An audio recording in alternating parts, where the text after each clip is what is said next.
Rakusnya Wapres Indonesia Maruf Amin menipu, melalap duit umatnya. Wah, ngerti. Ngeri, ngeri, ngeri, ngeri. Ya ini gerombolannya tali BH nih katanya ya. Gerombolan tali BH ini rakus-rakus memang, saudara. Ngeri, ngeri, ngeri, ngeri. Dengar nggak Anda? Wah, ini saya dengarnya malah dari jauh nun jauh di sana nih ya. Kejadiannya masih hangat ini, yaitu Biro Haji Furoda. Ya, saudara tahu nggak mau naik haji bayarnya 1 miliar, saudara. Mumet ndase. 1 miliar itu bisa buat ngasih makan orang kampus se-Jakarta itu, saudara. Naik haji, biaya hajinya itu mau ibadah, biayanya 1 miliar, saudara, pergi ke sana ke Mekah. Gobloknya minta ampun. Anda orang Indonesia memang tolol ya. Tololnya nggak kelar-kelar ya orang. Aduh, saya nggak ngerti kenapa Anda tolol itu nggak pakai kuota ya. Di mana-mana itu pakai kuota ya. Telkomsel aja pakai kuota. Anda goblok nggak pakai kuota itu loh. Naik gaji 1 miliar, dia keblong. Aduh, saudara siapa yang ini dalangnya putrinya Maruf Amin, saudara. Ya anaknya Maruf Amin yang dalangnya. Saudara. Ngeri ya. Paket ibadah haji kelas biasa, yang kelas biasa itu 300 juta.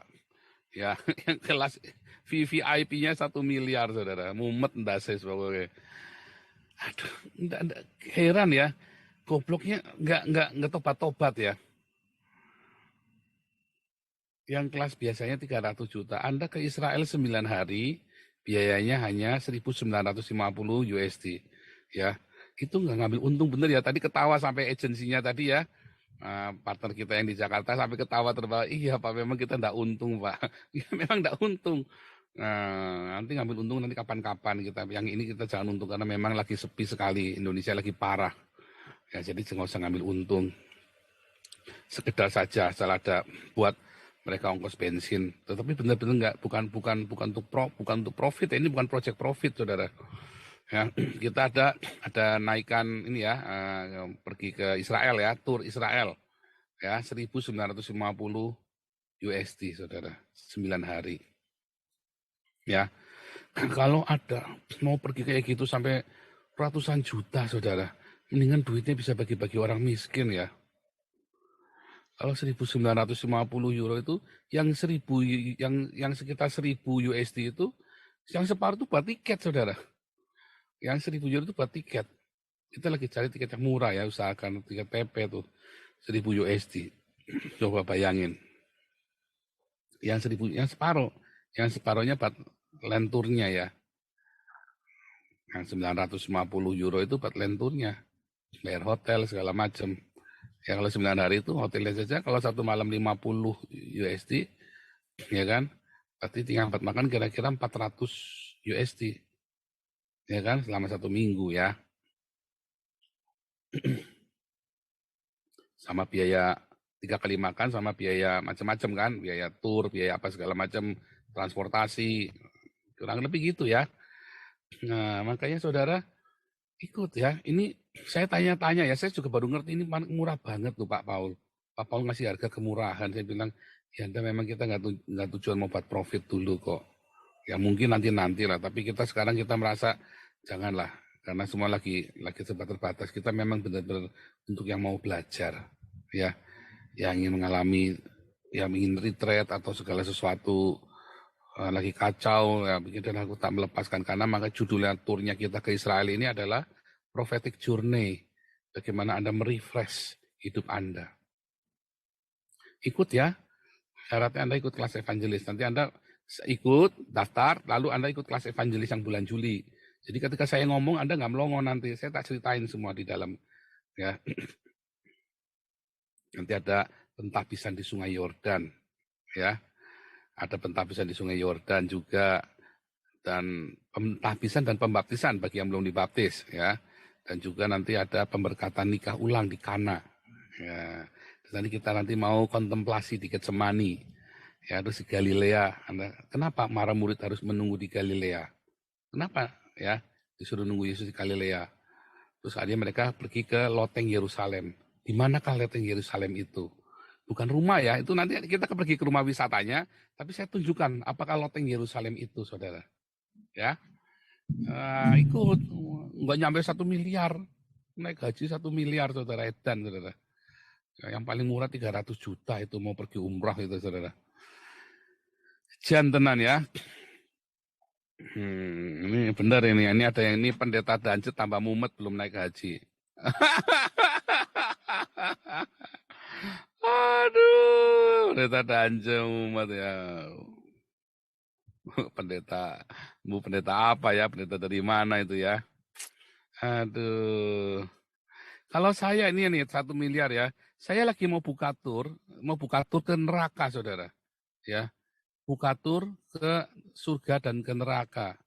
Anda mau daftar bisa nanti ya. Biayanya murah, nggak nyampe 1 miliar, saudara, 350 juta. Ya, tur ke surga dan ke neraka saya mau buka, saudara, nanti. Nanti Pak Santi Amar Haloho nanti jadi panitia, jadi ketua panitianya itu, saudara. Saya jadi pemandu turnya saja. Haleluya. Sebentar tes. Nah, nanti ya kalau saya sudah bersih semua nanti kita bisa pergi ke Babel ya, ke Irak. Saya nanti mau bikin studi di sana ya. Tentang Babel. Itu sejarah ya, sejarah dunia dari sana, sejarah perjanjian lama itu ya, Anda akan lihat banyak sekali di sana ya. Ini balik lagi hari ini heboh ya. Hari ini Furoda Haji. Ya, Furoda Haji, saudara. Ngerti, saudara? Nah, saya share screen ya, berita-beritanya hari ini ya. Tapi sebelum saya share screen nanti ya, Anda sambil ini ya, sambil ngecek di Google biar nyambung nanti komentar-komentarnya nanti. Saudara, saya tadi siang saya baru membaca baru nonton videonya orang ya. Saya lupa siapa yang bikin videonya. Ya, ada orang Islam ya ngomong begini, saudara. Ada orang Islam, dia bekas Kristen katanya, dia misionari wanita yang berhasil mengkristenkan ketua pengajian pelajar mahasiswa Yogyakarta. Katanya, wah dengan cara apa dipacarin, itulah caranya misionari Kristen, kata dia bilang begitu. Lalu dia jadi mualaf gara-gara dicerai sama suaminya. Itu memang banyak yang aneh ya, itu banyak yang aneh dari cita-cita itu, saya sudah banyak yang aneh. Ya, dia dicerai dari suami. Ya adalah, nggak usah dibahas, memang orang Islam itu memang aneh. Lalu dia bilang, saya menjadi mualaf, saudara, gara-gara terkagum-kagum bahwa Allah SWT itu ya memperdulikan masalah kencing, saudara. Tapi hebat sekali nih, apalagi nih kan. Saya itu membaca buku akhlak di dalam Islam. Ya, di situ disebutkan bahwa jangan kencing ya di pohon yang sedang berbuah. Wah, luar biasa, saudara. Allah SWT ini memang ya, jangan dikencingin pohon yang sedang berbuah itu. Karena kalau pikir-pikir ya benar juga. Karena waktu kita kencingnya kan terhisap oleh tanamannya itu masuk ke buahnya. Berarti buahnya mengandung kencingnya kita. Maka Anda makan buah itu Anda sedang makan kencing.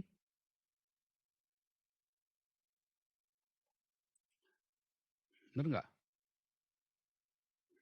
Saya kasih tahu ya Anda ya. Tapi memang Allah itu memang nanti saya bikinkan khusus ya. Nanti saya bikinkan khusus videonya ini.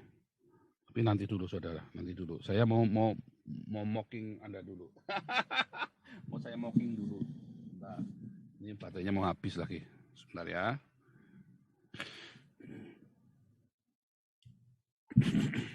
Ya. Saya share screen ya.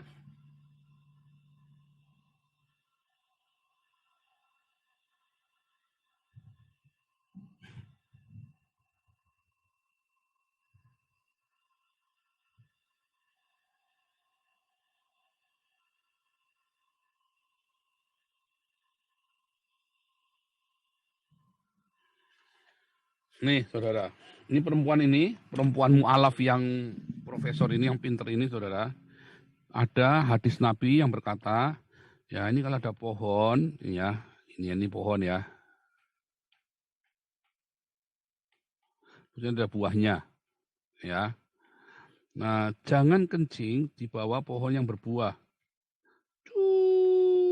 Nah, wah luar biasa, karena kencingnya ini nanti akan ke bawah naik ke dalam. Ini kan ada akarnya nih, nah, kasih akar dulu ya pohonnya ya.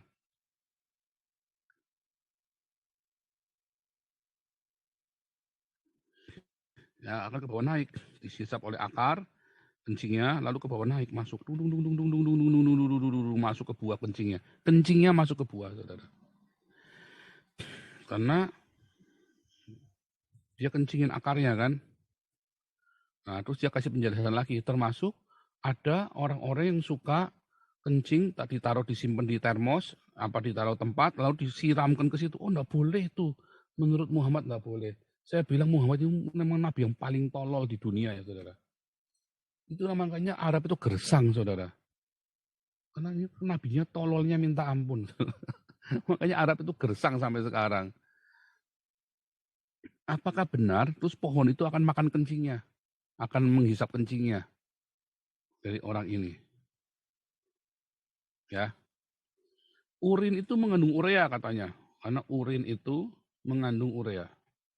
Urin ini organik, saudara. Untuk menjadi urea, ya saya lupa rumus-rumusnya ya, karena ini zaman saya kuno banget, zaman zaman 25 tahun yang lalu, saudara. Ini kuliah saya 25 tahun yang lalu. Urin untuk menjadi urea, dia mengalami proses ya dekomposer dari organik menjadi anorganik. Ya, dekompos. Ya, dari urin menjadi urea, ya adalah satu proses organik menjadi anorganik. Sebenarnya urin itu bukan ini ya beda ya, karena kalau urin itu dari amonium. Nah, itu jadi ya, tapi kalau lata-lata urea itu apa istilah yang lata ya udahlah urea gitu ya. Urea ini anorganik, saudara. Tanaman itu mengolah ya, menghisap unsur hara itu dalam bentuk yang anorganik. Jadi bukan urinnya diambil, bukan, saudara. Sebelum tanaman ini menghisap urin itu harus didekomposer dulu, dipisahkan dulu, ya. Bahan kimianya menjadi anorganik tadi. Didekomposer dulu. Ya, misalnya ini urinnya ini NH berapa nih? Amoniak ini kan NH 4 ya, NH 3 ya. Maka dia harus jadi difiksasi dulu. Ada jadi H, ada jadi N, H-nya nanti jadi hidrogen dan H2 atau H2O. Nah, N-nya nanti akan menjadi NO3 ya atau NO4 ya. Dipisah dulu semua NH-nya ini, NH3-nya ini, urin ini kan amoniak kan? Sama dengan ya, amoniak mengandung. Nah, amoniak ini amoniak yang organik, jadi NH3-nya kemudian dipisah lagi, saudara. Jadi H2O, H2, NO3. Ya karena fiksasi kan.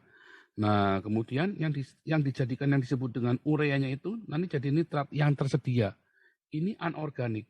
Kalau tadi ini amoniaknya ini adalah organik, ininya adalah anorganik. Ya. Yang dihisap ini, jadi sudah diuraikan dulu semuanya, saudara. Sudah diuraikan. Nah, perbandingannya apa, saudara? Jadi apakah urinnya naik ke atas? Enggak, saudara. Ini sudah terurai. Terurai jadi yang lain sama sekali. Ya, terurai sama sekali lain. Dan ini yang dibutuhkan oleh tanaman NO3-nya ini. Ya. Nah, sekarang saudara, saya kasih yang lain. Ini ada ikan lele, saudara.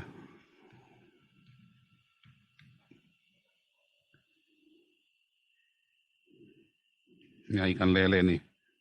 Ini kumisnya. Ya, di dalam air. Nah, ini ada jamban, saudara.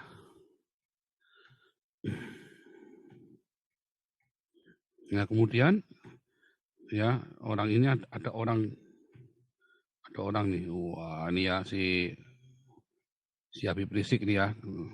PP di Jamban. Kuning-kuning ini kan. Dimakan lah sama si lele ini, saudara.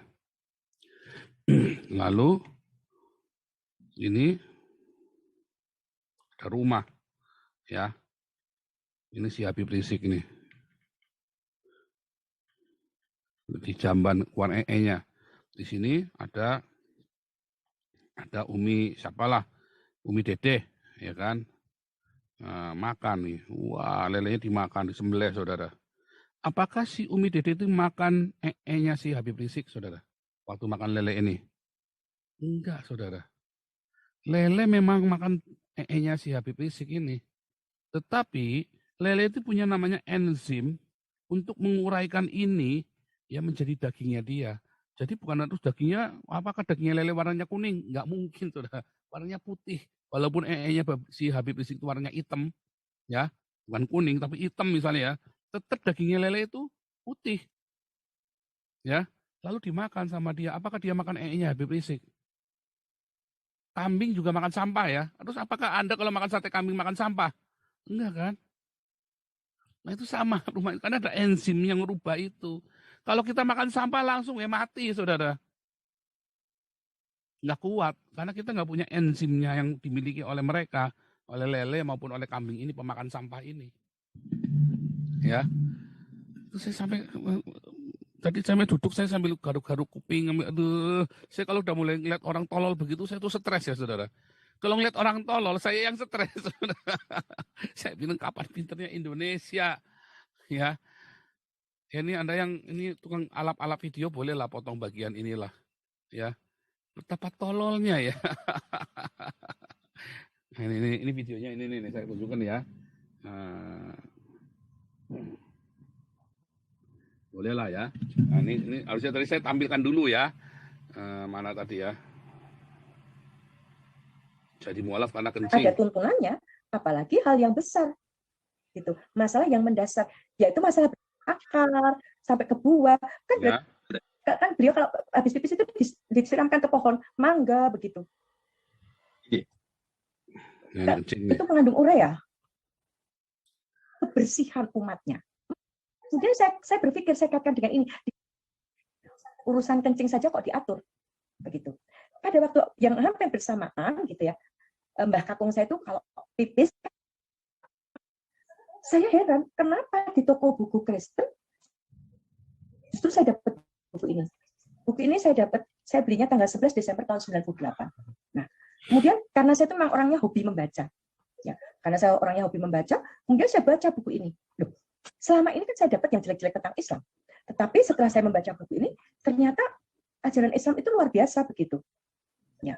Kebetulan saya membaca buku ini, saya tuh kan kalau baca buku lihat dari belakang, lihat pengarangnya, lihat resensi bukunya. Nah, kebetulan di situ saya membaca akhlak terhadap tanaman.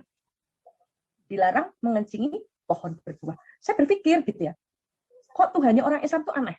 Urusan kencing saja kok diatur. Begitu. Pada waktu yang hampir bersamaan gitu ya, Mbah Kakung saya itu kalau pipis itu ditempati di ember. Gitu. Kalau sudah penuh embernya, air kencingnya itu untuk nyirami pohon mangga. Saya tanya, kenapa disiram pakai kencing? Supaya manis. Nah, kemudian saya berpikir, saya kaitkan dengan ini, dilarang mengencingi pohon berbuah. Saya berpikir, iya ya, air kencing itu meresap ke tanah, kemudian diserap akar, batang, daun, bunga buah. Berarti buah itu terkontaminasi kencing dong. Nah, dari situ saya berpikir, berarti Tuhannya orang Islam itu memperhatikan betul kebersihan umatnya. Saya berpikir begitu. Nah, setelah itu saya membaca buku ini terus, dan kemudian saya menemui seorang teman saya yang tadinya waktu saya kuliah di Jogja. Maaf Bu Ding. Tadi si Mbak Kakung mengumpulkan air kencing lalu disiramkan ke tanaman. Iya. Itu merusak tanaman dong, Bu? Kata beliau itu mengandung urea. Sementara kita dilarang mengencingi pohon yang berbuah. Iya. Enggak kontradiksi. Nah, itu dia makanya saya kan beliau kalau habis pipis itu disiramkan ke pohon mangga begitu. Iya. Sementara kita dilarang mengencingi pohon yang berbuah gitu kan. Iya. Kan Jadinya saya ini yang di Islam ini dilarang mengencingi pohon berbuah, sementara mbah saya ya justru menyiram pohon itu dengan air kencing kan. Iya.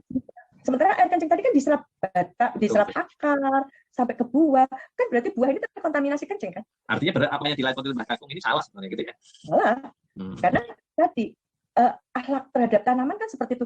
Kemudian saya mengambil kesimpulannya adalah Tuhannya orang Islam itu memperhatikan kebersihan sampai hal yang sekecil itu. Nah, kalau hal yang kecil saja diperhatikan, ada tuntunannya, apalagi hal yang besar. Gitu. Masalah yang mendasar, yaitu masalah beragama. Dasar beragama pasti ada tuntunannya.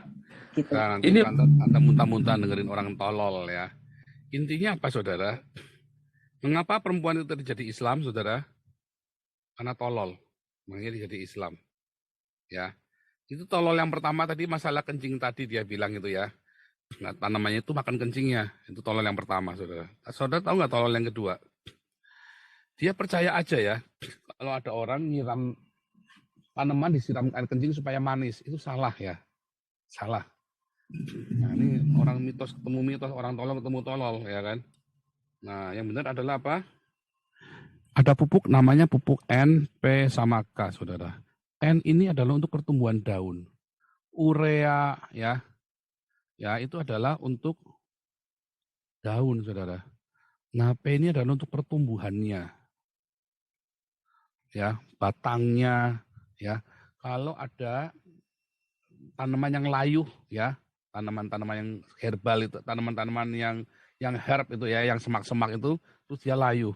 Anda kasih pupuk P, saudara. Dari mana? P ini fosfor. Dari mana dapatnya fosfor ini?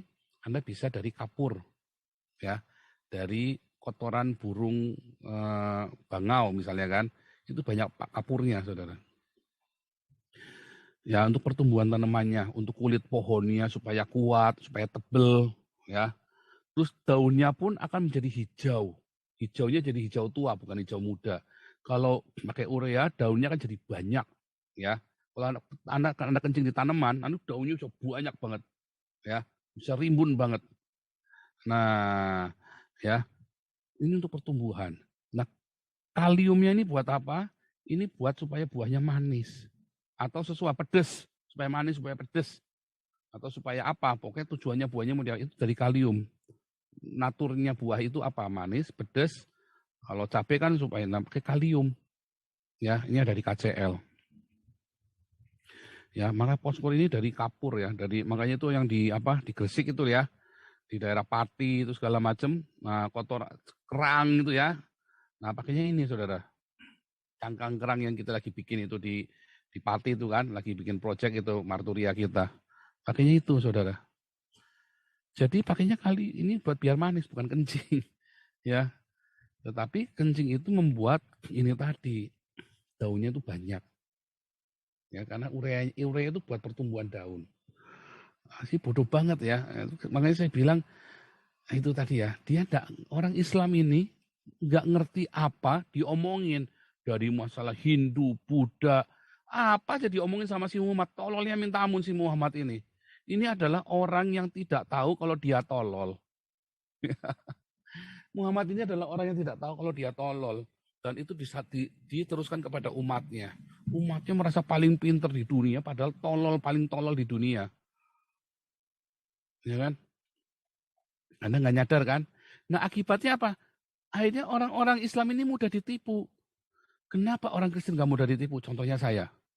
Kenapa saya berani kritik si Tony Daud sama Gilbert habis-habisan? Karena ini orang memang mau nipu kita. Dan ada orang-orang yang cerdas seperti saya yang kritis, saudara. Ya, Anda baca di Merdeka itu ya, bahwa saya ini terkenal cerdas dan kritis dari masa kuliah. Waktu SMA saya memang nggak pernah belajar, saudara. Ya, SMA saya tiap hari itu cuman pelayanan di persekutuan doa tiap hari. Ya, tiap hari saya cuma pelayanan di persekutuan doa waktu SMA itu. Waktu kuliah, ya karena itu pindah kota, saya cuman tiap hari cuman jadi ngelesin sama jadi asisten dosen. Ya. Kritis. UKSW itu mengajar Anda untuk kritis, saudara. Ya. Anda jadi kritis kalau Anda kuliah di UKSW.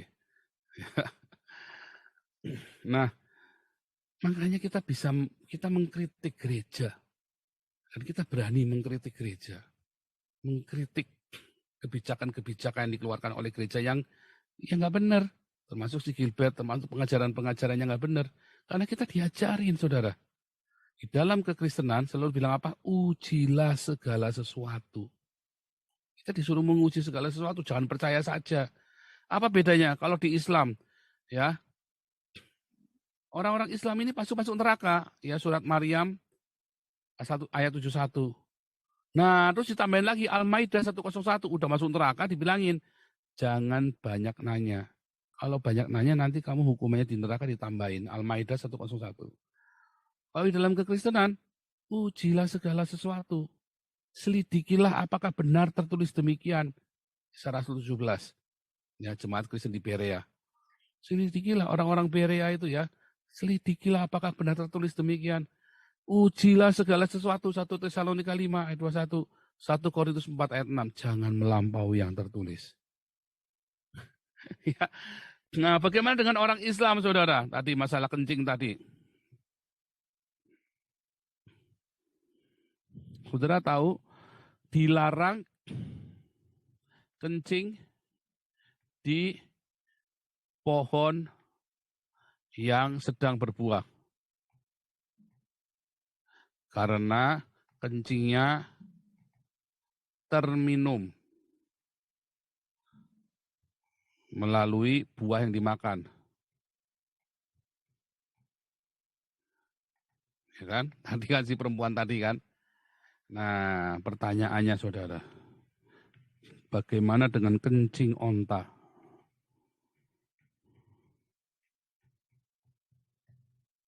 Nah, bingung saudara. Mumet dah Yahud. Yahud pokoknya. Aduh, tololnya minta ampun. Ini saya sampaikan ini, saya lagi mau tunjukkan betapa tololnya Anda itu ya. Ya, setelah Anda jadi Islam. Atau Anda jadi Islam gara-gara Anda tolol, saudara. Anda jadi Islam karena Anda tolol. Coba kalau Anda pintar, nggak mungkin jadi Islam. Ya, udah gitu Anda tolol, masih dikibulin sama kiainya Ma'ruf Amin itu ya. Nilep uang dana haji sama investasi emas bodong. Mumet saudara. Mumet saudara. Udah gitu santri-santrinya digagahi ya. Dihamilin semuanya, disuruh cari duit, anak-anaknya dijual buat ngemis, cari duit lagi. Nah itulah, Anda jadi Islam. Karena perempuan tadi itu jadi Islam karena tolol ya. Hani Christian, Stephen Indra, Irena Handono. Jadi Islam karena tolol. Ya dua ya, kemarin dulu sudah. Kenapa orang jadi Islam? Satu karena tolol. Dua, karena licik. Nah, dia pengen membodohi. Dia tahu, ini apalagi orang Cina kan. Wah, dia lihat mata ini, wah, goblok ini orang Islam nih. Saya tak jadi Islam saja, tak nipu-nipu ya kan. Ya Hani Christian ini kan mafia kan. Hani Christian ini mafia ya. Dia terlibat kasus itu ya di Kalimantan itu ya. Terus dia kabur ke Jawa. Kabur dia kasus sama bupati mana itu ya, Bupati Banjar apa bupati mana itu ya. Kabur dia langsung ke sini. Ya, dia hianati bosnya ya kan yang di Bupati Banjar apa mana itu. Kabur, dia jadi itu tadi ya. Stephen Indah juga sama ya. Nah, kalau saya dokter teologi sudah. Kalau saya dokter teologi minta maaf aja. Ya Anda tanya TV One lah. Ya kan, Anda kan tanya TV One kan. Bukan Pendeta Godungan. Tanya TV One Anda kalau Anda percaya. Aduh, luar biasa ya. Yuk kita sekarang teruskan nih ya. Tololnya ya. Nih, dua petinggi MUI, ini 2014 ya, terseret investasi bodong GTIS. Saudara tahu yang terlibat siapa? Kasus investasi bodong PT Golden, ya, ini kan, dan seterusnya, mendesak polisi untuk menetapkan wakil ketua umum MUI, Ma'ruf Amin, untuk menjadi tersangka.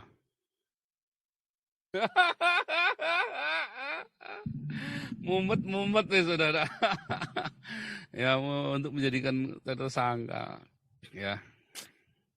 Di belakang Maruf Amin ada sebagai penentu kebijakan. Sebenarnya nasabah GPS sebenarnya 2 petinggi MI juga ikut bertanggung jawab dan ditetapkan status hukumnya sebagai tersangka. Namun Maruf membantah tudingan keterlibatan di KTI. Waktu itu saya tak memberi izin, tapi hanya menyatakan mereka beroperasi secara syariah. Oh iya ya, investasi bodong syariah ya.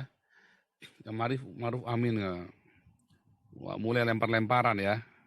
Pokoknya yang syariah-syariah itu Anda harus curiga, saudara. Semua yang judulnya syariah-syariah begitu cari duit, Anda harus curiga. Satu, buat ngehe, saudara. Tujuannya buat ngehe. Kedua, ya, tujuannya buat apa? Buat ngebomin gereja sama buat ngebomin negaramu itu loh. Buat terorisme. Karena Indonesia itu terkenal dengan eksportir teroris. Ya, yang kedua, ya, semua donatur teroris yang ada di Eropa itu berasal dari Turki, saudara. Dari organisasi-organisasi Islam yang di Turki. Ngerti ya? Ngeri, saudara. Goblok dah pokoknya. Makanya ya. Terus Anda ingat nggak bahwa si Bahtiar Nasir kemarin, ya uangnya dilarikan kemana? Ke Turki, saudara. Buat apa? Buat teroris. Organisasi teroris internasional, pendanaannya itu dari Turki. Duitnya dikirim sama Bahtiar Nasir ke Turki. Buat apa? Buat terorisme. Dan Bahtiar Nasir sekarang jadi tim suksesnya Anies kan. Anda mau sadar nggak ini orang-orang Islam yang ada di YouTube saya ini? Kalian nggak menyadar ya? Masa nggak tobat-tobat sih? Ya kan?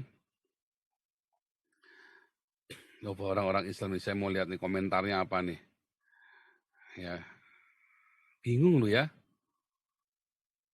Ini ada yang minta ketawa ngehe. Kurang ajar, ketawa ngehe. Lihat ya. Mana nih tadi sebentar ya. Ini nggak ada, ini mana orang Islamnya itu kabur semua nih. Orang Islamnya kabur semua. Lanjut lagi ya. Ini nasib PD nggak jelas ya. Malah Maruf Aminnya jadi presiden ya. Jadi wapres. Nih, waspada penipuan Haji Furoda. Ya. Siapa yang terlibat, saudara? Nah, ini terutama penawakan visa mujamalah atau furoda. Ya, ngeri ya. Putri Maruf Amin terlibat juga, saudara. Putri Maruf Amin kerjasama buka layanan haji furoda. Biaya VVIP-nya 900 juta. Mumet kan, saudara. Angel, wis angel pokoknya. Ya, angel mau diapain, saudara?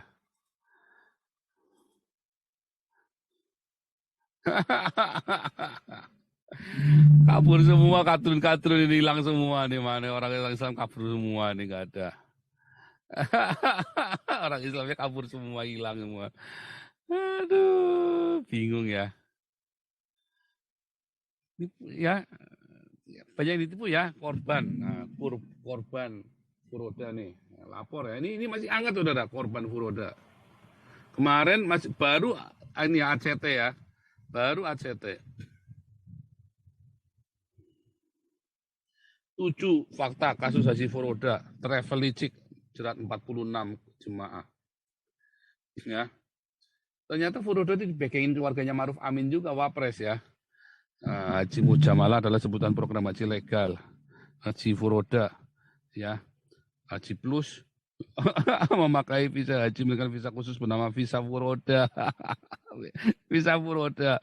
Belum lama 46 jemaah haji asal Indonesia dipulangkan sama pemerintah Arab Saudi karena dianggap ilegal. Tidak tercatat dalam calon haji visa mujamalah. Hal ini membuat tadi ya putrinya itu termasuk ininya ya, backingannya kan, Maruf Amin backingannya itu. Puluhan jemaah mengenakan kain ihram dikumpulkan dalam otoritas. Waduh, ngeri ya. PT Al-Fatih 46 jemaah haji furoda tidak resmi diberangkatkan PT Al-Fatih dan seterusnya, itulah pokoknya lah. Aduh, mana nih tadi ya. Sudah bayar 1 miliar naik haji furoda. Mana ya? Bayar ratusan juta nih ya. Iya. 4.000 ya, 4.000 satu orang bayar 300 juta coba. 4.000 jemaah, satu orang bayar 300 juta. Cuman jualan Ma'ruf Amin, saudara. Ya, bayar ratusan juta, 46 calon haji furoda ditolak. Pantas 4.000 calon furoda batal naik haji. Yang pantas 4.000-an, 4.000 ya, bayar 7 kali lipat. Kisah jemaah calon haji furoda bayarnya 386 juta dikali 4.000 coba. Gimana Ma'ruf Amin nggak siap bikin khilafah ya? 300 juta dikali 4.000. Berapa tuh saudara? Hitung sendiri. Hitung sendiri. Mumet 300 juta dikali 4 saja sudah 1,2 miliar ya. 300 juta dikali 4 saja sudah 1,2 miliar. Ini tambahan 1.000 lagi saudara. Berarti 1,2 triliun. Saudara. Mumet enggak saya. Bayar hingga 700.700. Aduh, mumet angel, wis angel. Aduh, maksudnya ketipu kok bolak-balik gitu ya Pak. Dulu ada kasusnya travel apa dulu ya? Dulu apa ya dulu ya? Yang perempuan sama laki-laki suami istri yang pakai celana dalamnya aja pakai emas itu loh, talinya itu loh, tongnya itu loh. Iya kan? Celana dalam emas itu. Itu celana dalam emas itu apa bisa nyakot gitu ya Pak? Aduh. Saya lupa dulu travel apa? First Travel. Ah, ini ya. Terima kasih nih ya. Dulu First Travel ini ya. Dulu First Travel ini. Terima kasih nih Master Imagine sama Metatron Gaming ya. Terus kemarin ACT ya. Terus dulu ada lagi ya, dulu ya penipuan lagi ya. Kok bisa tiap hari ya ada ya. Korban begini kok enggak kelar-kelar ini ya. Kenapa Pak? Ini Pak Santiamat ini mungkin bisa menganalisa masyarakat Indonesia ini saking tololnya apa bagaimana gitu ya. Sudah menyumbang ke Damari saja encret-encret ya. Pakai fitnah segala macam ya. Ya sudah ini Pak Paul, sudah seperti apa ya, edik gitu ya. Oh, edik itu kalau kita analogikan seperti orang kena narkoba ya. Jadi kan pikirannya itu sudah kena edik, ini edik agama gitu. Rusak gitu. Jadi nggak bisa lagi nggak bisa lagi menganalisa gitu. Jadi kalau nggak dikasih barang itu, ya udah kumat.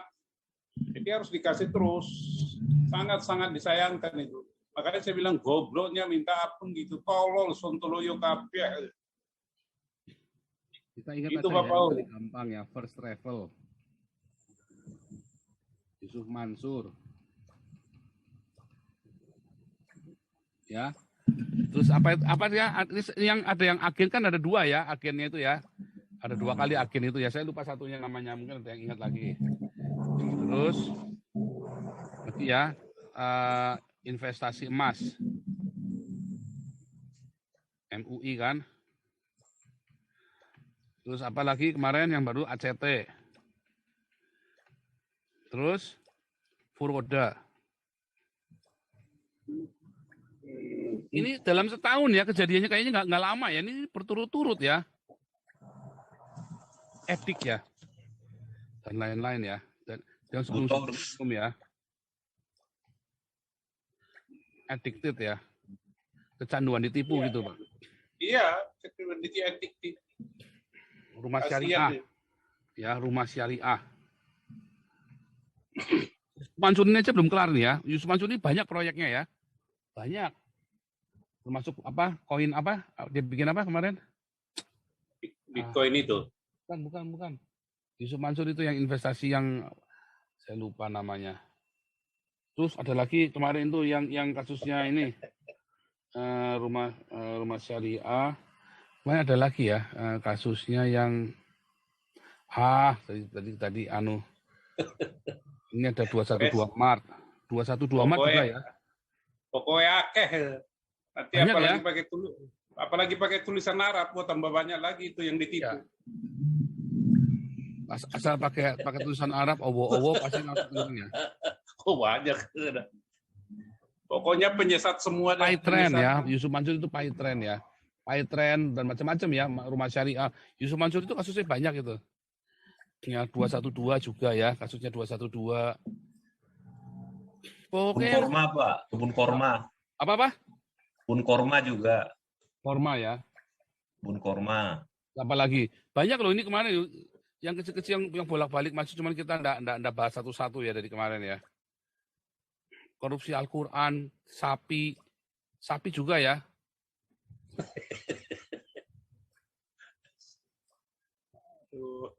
Yang haji itu pernah ada lagi loh, kejadian lagi loh haji selain first travel.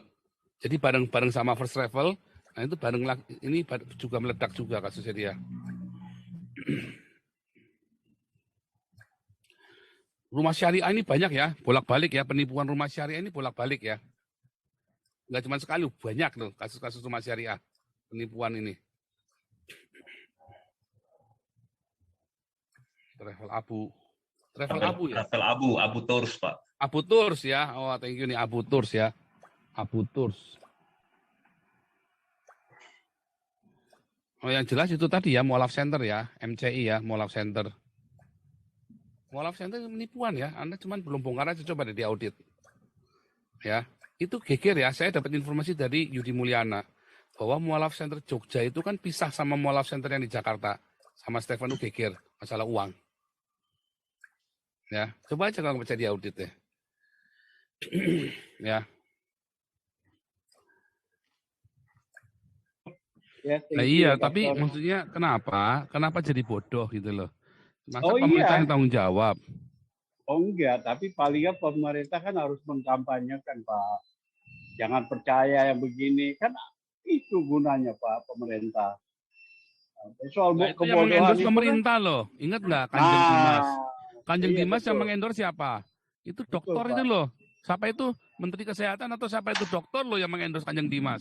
Marwah Daud Ibrahim. Marwah Daud. Terus yang mengendorse Anies Baswedan itu. Yang mengendorse Yusuf Mansur, yang mengendorse Yusuf Mansur siapa coba? Pemerintah loh. Yang mengendorse ini ACT, pemerintah loh, Anies. Yang mengendorse ini investasi emas bodong itu. Maruf Amin. Di dalamnya mereka semua di-endorse oleh pemerintah loh. Pemerintah, Pak. Iya, jadi sebenarnya Jokowi juga udah nggak bisa udah nggak berkutik, Pak. Udah nggak berkutik ya. Campuran. Nah, ini yang paling ramai sekarang di berita-berita di media sosial ini. Aduh, nggak terceritakan lah Pak Paul. Itu ada yang sekolah Selamat Pagi Indonesia itu apa itu ya? Yang anaknya dicabulin semua itu ngeri juga ya. Itu dulu sempat masuk ke Kick Andy. Iya, kok bisa masuk ya? Bisa kecolongan aja Kick Andy ya? Kick Andy kecolongan memberikan penghargaan Pak Paul gitu. Jadi dia kecolongan memberikan penghargaan kepada ini orang ini yang pemiliknya apa namanya? Kayak semacam motivator lagi tuh Pak, sekolah motivasi gitu. Di daerah Jawa Timur Pak, Surabaya, Malang. Iya, ini Surabaya.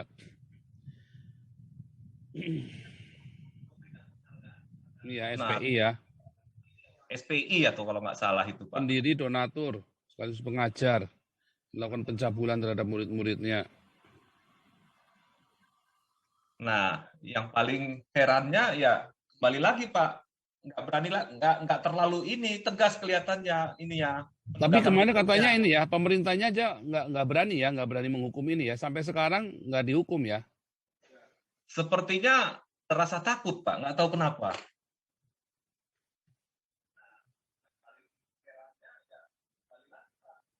Ini kan? Iya. Sekolah ini SPI. Ini lagi ramai hari ini Pak, dari mulai tadi pagi. Sekolah.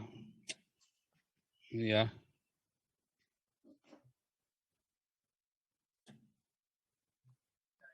Iya, orang-orang mumet lah. Aduh. Ya orang-orang gini tolol-tolol, saya nggak ngerti kenapa ya. Tapi ya saya masih nggak habis pikir ini deh ya. Mau naik gaji bayar 300 juta, ya. Terus orang-orang ini kan, ini orang punya 300 juta ini kan bukan orang tolol ya mestinya ya. Nggak. Lalu apa namanya? Banyak sekali lah. Belum lagi masalah ini itu Pak. Kan kejadian lagi di Jombang itu Pak. Coba santriwatinya di ini sama itunya. Dan itu tiap hari kasusnya itu ya, pencabulan santriwati itu tiap hari ada masuk di koran itu. Nah, itu saya bingung sekali itu malah dibela lagi sama papanya itu, bapaknya si ustadz yang cabul itu. Sekarang ini juga belum jelas, ini polisi belum menindak tegas nih, masih digubrak-gubrak dulu sama Pak Paul ini, baru ditindak tegas ini. Wah, wis pokoknya angel, mumet mikirin. Wis mumet wis mumet. Angel nggak tahu mesti gimana ini. Ya begitu aja Pak Paul. Tanggapan Pak. Dia tahu ada Tuhan, Pak. Kalau Tuhan itu kan mau percaya mau enggak kan tetap ada. Mungkin dia bukan masalah percaya nggak percaya, dia ngelihat banyak orang tolong, dia bisa manipulasi, Pak. Nah, Loh, tapi kan dia berani naik mimbar loh Pak tiap minggu. Ya berani saja, Mimbar Tuhannya itu nggak kan, ngapa-ngapain. menurut Emang saya kalau naik, mimbar itu kan, iya Pak, mimbar tapi itu kan nggak suci. disambal geledek kan? Hah? Apa dia lagi Enggak. khotbah terus disambal geledek begitu kan? Enggak kan? Enggak. Iya. Makanya kan Tuhan Yesus bilang penyesatan itu tetap selalu ada. Kita nggak bisa langsung bilang kamu sesat di depannya orang itu. Kenapa? Karena kan nggak langsung disambar geledek kan? Loh, kalau Tapi dari- kalau orang normal, kalau orang takut Tuhan ya mengundurkan diri, keluar gitu gimana saya berbuat kesalahan. Ini Loh, tiap minggu masih Pak, oh khotbah. salah, Pak Andi salah. Kalau orang normal justru nggak akan mundur, wah, dia malah akan tebar pesona, Pak. Kalau orang nggak normal, apa itu orang nggak normal? Berarti dia memang benar-benar takut akan Tuhan, dia jaga hatinya dalam kesucian. Itu nggak normal, Pak. Dia mundur, Pak. Kayak saya dulu, saya pernah, Pak, yang saya bikin nggak benar. Saya mundur, Pak, dari kependetaan saya. Saya mundur. Saya ngulangin lagi, Pak. 2015 saya mulai dari nol semua pelayanan saya. Sampai hari ini ya, 2022, udah 7 tahun saya pelayanan. Saya dari nol, Pak. Nah, ini orang nggak normal, Pak. Kalau yang normal, ya kayak pendeta-pendeta GPI itu banyak yang berzina itu kan. Kan pada nggak mundur semua. Itu normal, Pak. Itu normal itu. Normalnya orang kayak gitu, Pak. Nggak mau mengakui kesalahannya. Enggak, maksud saya waktu di atas mimbar, kamu baca Alkitab, kamu berkobar-kobar. Itu suara kecil di hati itu nggak ada toh. Saya Loh, itu mikir, normal, loh, Pak. udah. Normal, Hah? Pak. Normal itu, Pak. Jadi suaranya itu ada apakah enggak? Loh, itu masalah ada nggak ada kan? Itu suaranya siapa? Masalahnya suara kecil itu kan? Ya, Nah, suara Roh Kudus ya mesti ada dong. belum tentu. Belum Wah, tentu. Iya kan? Ya, Nah, namanya manusia ya. tiap gereja Roh Kudusnya juga beda-beda kok. Coba Roh Kudusnya Stephen Tong sama Gilbert sama nggak Roh Kudusnya? Beda lah.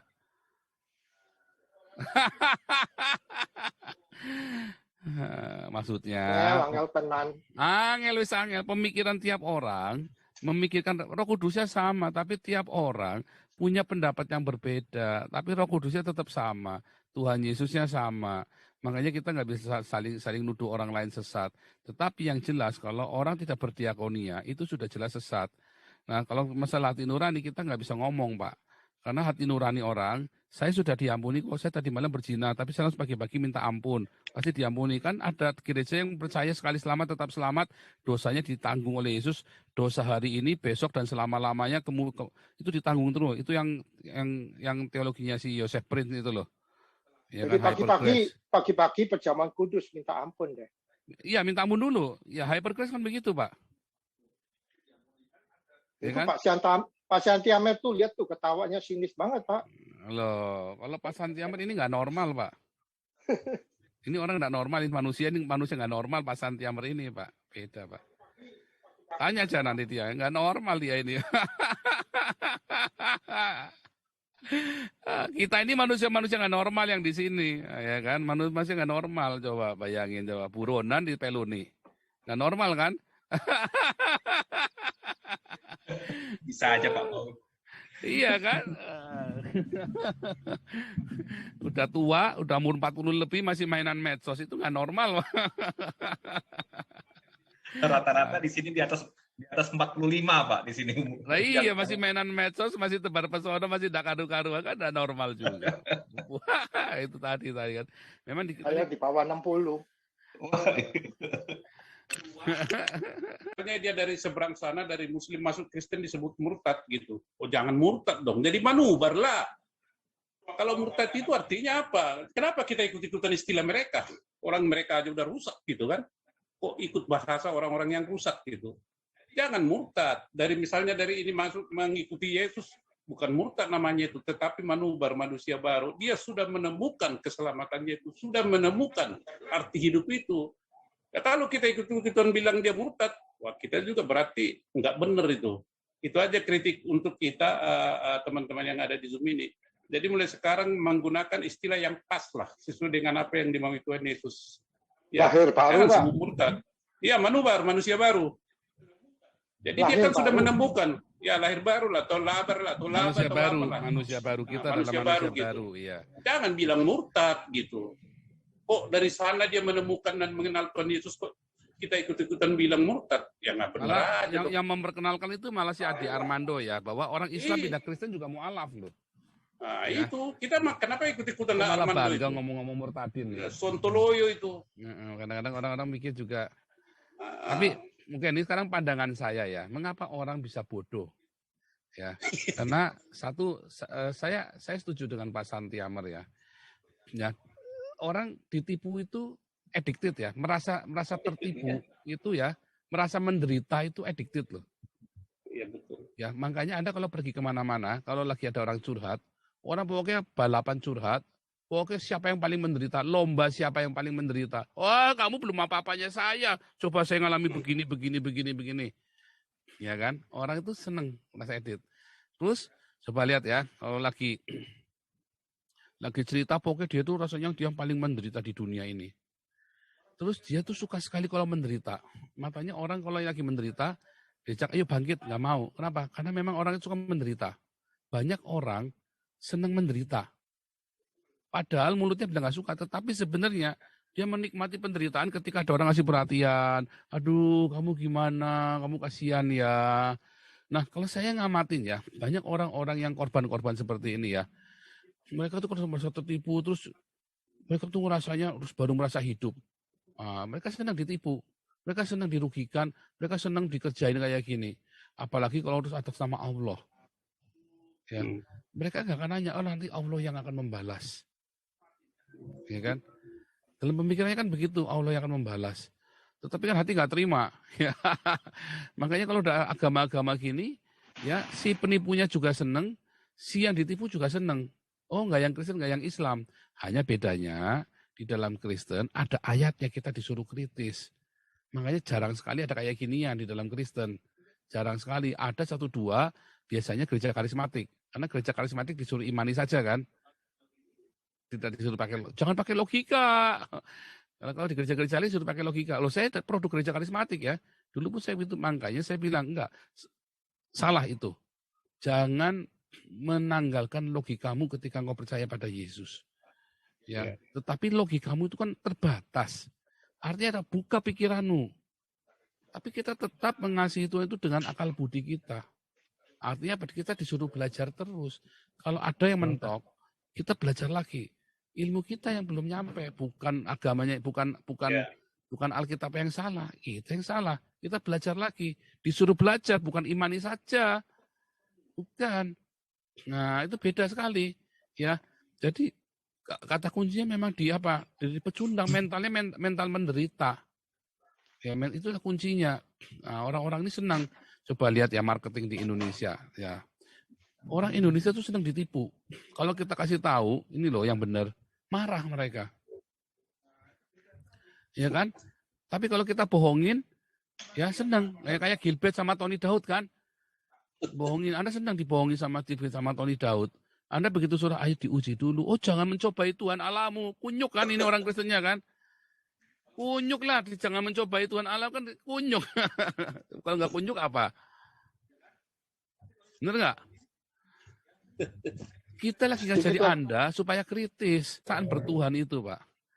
Perasaan bertuhan membuat orang bangga dan ketemu Tuhan ilusi. Dan itu yang salah sebetulnya. Karena bertuhan itu bukan masalah perasaan kan. Makanya banyak orang-orang tertipu oleh agama, ya kan? Baik oleh agama Kristen, agama Hindu, Buddha, Islam, mereka tertipu. Karena mereka mencari perasaan beragama itu. Dari mana dorongan perasaan beragama itu? Masalahnya, ya dari kebutuhan psikologis. Ya kan, teori kebutuhannya Abraham Maslow kan. Perasaan beragama itu penting. Ya kan? Perasaan beragama itu bukan berarti harus percaya Tuhan Yesus atau percaya Muhammad, enggak. Termasuk percaya saya ateis, itu juga perasaan beragama loh. Ya kan? Saya ateis dan saya bangga kalau saya percaya dengan ritual gereja, saya nggak jadi ateis lagi. Makanya dia berusaha menentang, melakukan penentangan itu. Ya kan?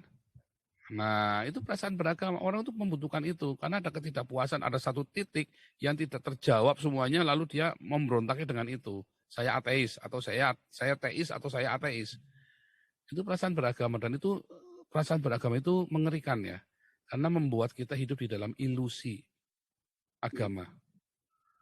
Oh, itu dari zaman ke zaman tuh, dari zamannya Nimrod sampai dengan zamannya Islam. Dan perasaan beragama itu dibuat oleh kultur Babel. Islam juga kultur Babel ya. Makanya Yesus membongkar, Tuhan Yesus membongkar perasaan beragama ini. Kamu jangan munafik, bongkar. Nah, yang lucunya ya, ini kan pertanyaan lagi. Nah, nanti hari Minggu kita bahas ya.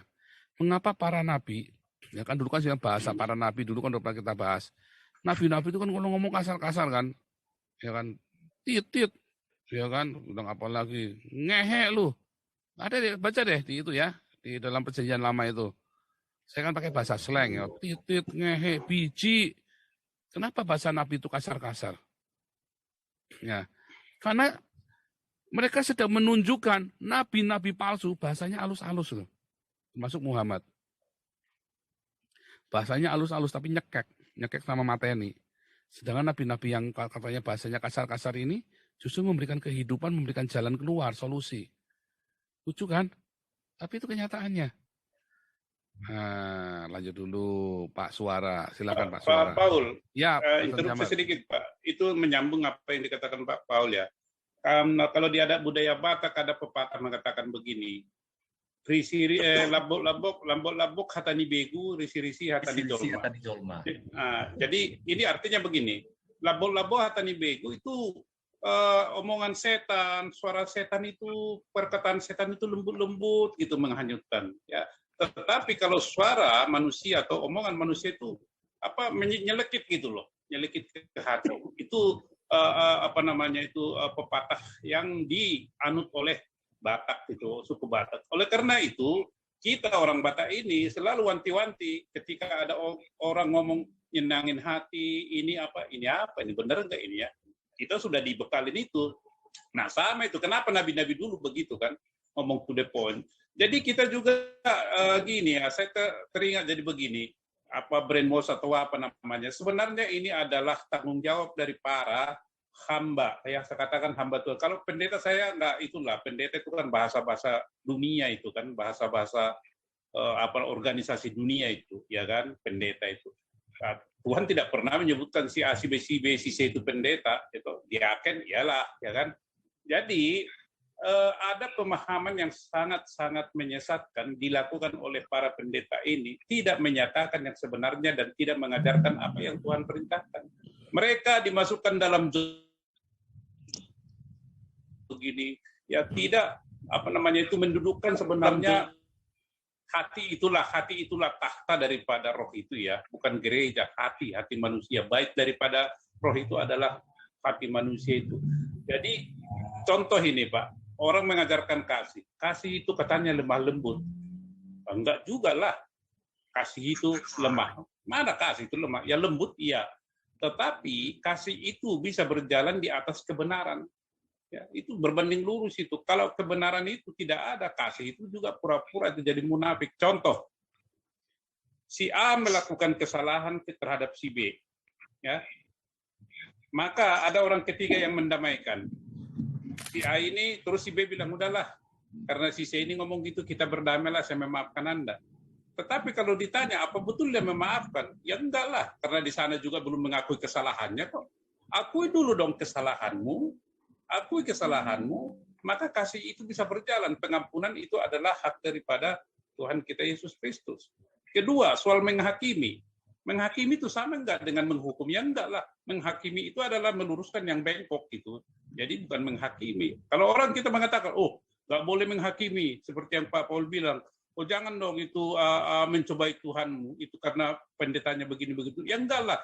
Nah, pikiran-pikiran begini, mindset yang begini ini yang harus diluruskan bagi jemaat daripada Tuhan itu. Ini yang banyak dialami oleh kita yang namanya Kristen tanda kutip itu. Maka dari itu saya sendiri mengatakan saya tidak beragama, saya tidak Kristen saya. Saya pengikut Tuhan Yesus saja, selesai gitu. Mau orang bilang apa, nggak urusan saya. Ke gereja, apakah harus perlu ke gereja? Ya, ke gereja itu apa sih fungsinya? Pak Paul pasti tahu lah. Gedung gereja itu apa sih fungsinya? Kan cuma koinonia. Ya kan koinonia itu bersekutu atau apa. Tetapi kan ada firman Tuhan mengatakan di mana 2 atau 3 orang sehati dan sepikiran, di situ saya akan hadir. Maka pertanyaannya adalah, adakah jaminan di dalam gereja itu yang banyak orang itu sehati dan sepikiran? Ya enggak juga lah. Itu yang menjadi kritik saya kepada kita orang-orang yang mengatakan dirinya mengikut Tuhan Yesus atau Kristen. Terima kasih Pak Paul. Lanjut Mas Pak Santiamer. Suara. Jadi lucu aku rasa. Kenapa? Bilang begini, kalau kita orang Batak itu terlalu baik pun dia bertutur kata, kita malah curiga, Pak. Ya, iya.